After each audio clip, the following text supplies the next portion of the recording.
बिहार के एक छोटे से गांव बखरी में लड़का विकी अपनी माँ के साथ स्टेशन से लौट रहा था। रास्ते में एक टूटी फूटी पुरानी दुकान पर उसकी नजर गई। माँ, ये देखो, कितना अजीब सा जोकर वाला खिलौना है। उसे मत छू बेटा, कितना पुराना और गंदा है। बच्चा, ये खिलौना खास है, रात में बात करता है। मजाक कर रहे हो? एक बार लेकर देखो, फिर खुद पता चल जाएगा। भैया, ये जोकर कितने का है? 20 रुपए का है। ले जाना है तो ले जा, पर याद रख, रात 3 बजे इसे अकेला मत छोड़ना। विक्की जोकर ले लेता है। विक्की हंसते हुए खिलौना ले आया। उसे क्या पता था कि उस दिन उसकी जिंदगी हमेशा के लिए बदलने वाली थी, जिसमें 2 बड़े लाल गाल, लंबी टोपी और एक घंटी थी। रात को उसे विक्की ने अपने बेड के पास रखा और सो गया। जैसे ही घड़ी में 3 बजे खिलौने से आवाज आती है, ट्रिन ट्रिन। बार बार खिलौने की आवाज से विक्की की आंख खुल रही थी। घंटी कहाँ से आई? उसने देखा, शापित खिलौना धीरे धीरे अपने आप मुस्कुरा रहा था। आवाज सुनकर विक्की डर कर उठ बैठा।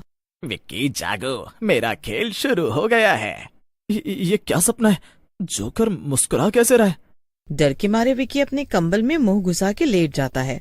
सुबह होते ही विक्की ने माँ को सब बताया। पर माँ, वो खुद से बोला। ये जोकर नहीं, आत्मा है। मैंने इस गांव में सुना है, पुराने खिलौनों में बंधी आत्माएं रात को जिंदा होती हैं। अम्मा, तुम भी ना, अब डराओ मत। विक्की ने उस रात तय किया कि वो सबूत इकट्ठा करेगा। उसने अपने कमरे में मोबाइल कैमरा ऑन करके रखा और सो गया। रात के 3:05 पर वीडियो रिकॉर्ड हुआ। भूतिया खिलौने की आंखें धीरे धीरे चमकने लगीं। उसका सिर घूमा, फिर वो विक्की के बिस्तर तक आया। छुपन छुपाई खेलें क्या? अगर नहीं खेला तो तुम्हें हमेशा के लिए सोना पड़ेगा। विक्की की नींद खुलती है। वो ये सब देखकर बहुत डर जाता है और अपनी माँ को उठाता है। माँ उठो, देखो जोकर फिर मुस्कुरा रहा है। लेकिन माँ नहीं उठती और विक्की डर से दोबारा सो जाता है। फिर अगले दिन, कहीं उस पुराने खिलौने का मामला तो नहीं? उस दुकान से जो कुछ भी लाते हैं वो किसी अभिशाप से कम नहीं होता। विक्की अब हर रात डर से सो नहीं पाता।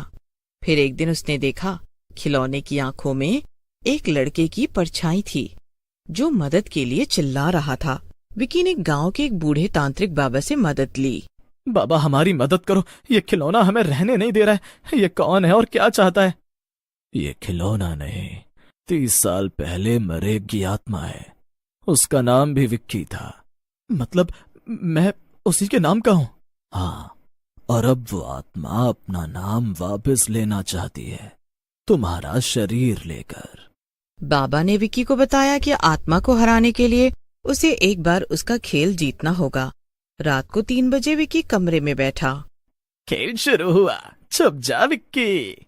घर की लाइटें बंद हो गई, खिड़कियां अपने आप लॉक हो गईं। भूतिया शापित खिलौना पूरे घर में विक्की को ढूंढता रहा। विक्की, मुझे मिल जा, तू मुझे चाहिए। घड़ी की सुई 3:15 पर अटक गई। विक्की चुप रहा। 3:29 पर अचानक एक चीख गूंजी।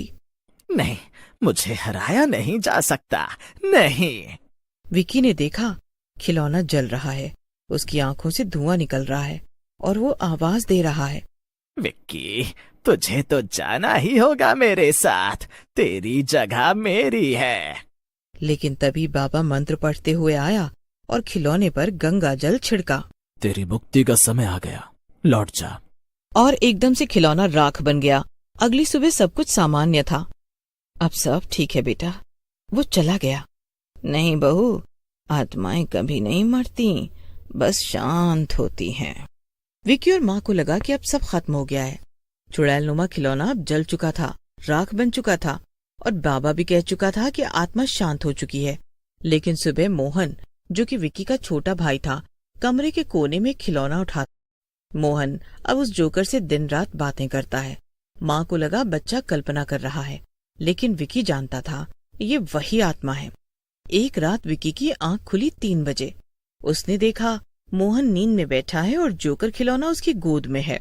अब मैं तेरी जगह हूँ, अब मैं खेलूंगा, अब मैं नहीं डरता। ये देखकर वो भागकर दादी के पास जाता है। बेटा, एक बार जल चुकी आत्मा अगर लौटे तो वो और भी ज्यादा भयानक बन जाते हैं। अब वो किसी और की आत्मा को जकड़ कर आती है। और सबसे डरावनी बात, वो अब आईने से बात भी करने लगा था। विकी ये सब देखकर दोबारा से उस बाबा के पास जाता है और सारी बात बताता है।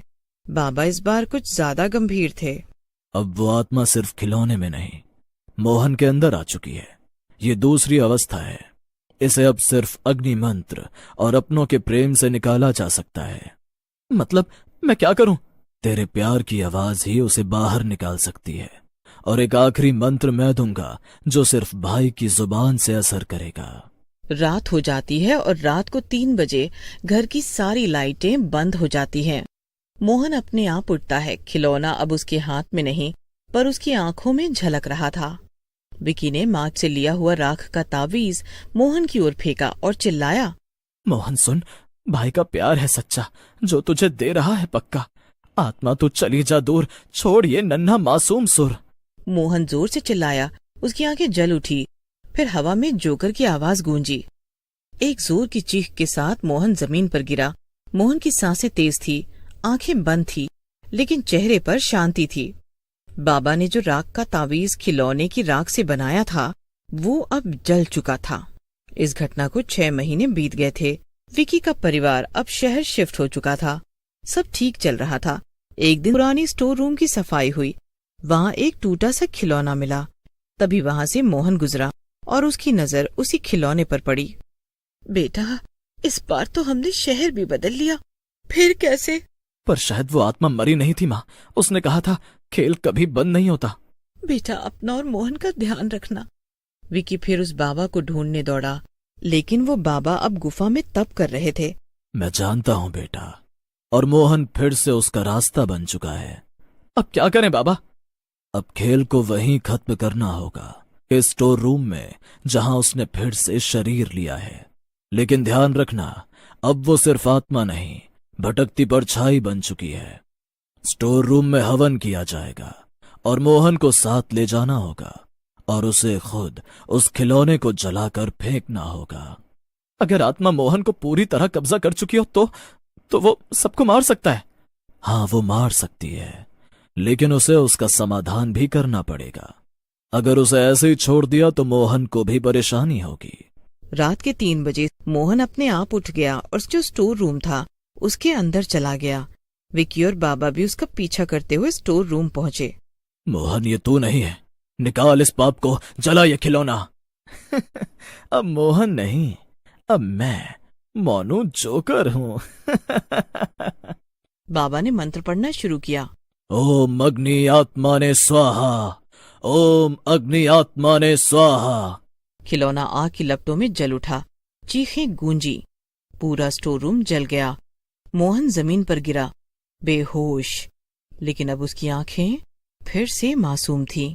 अब खेल बंद हुआ, लेकिन याद रखना, जोकर सिर्फ खिलौने में नहीं रहता, वो लालच में रहता है।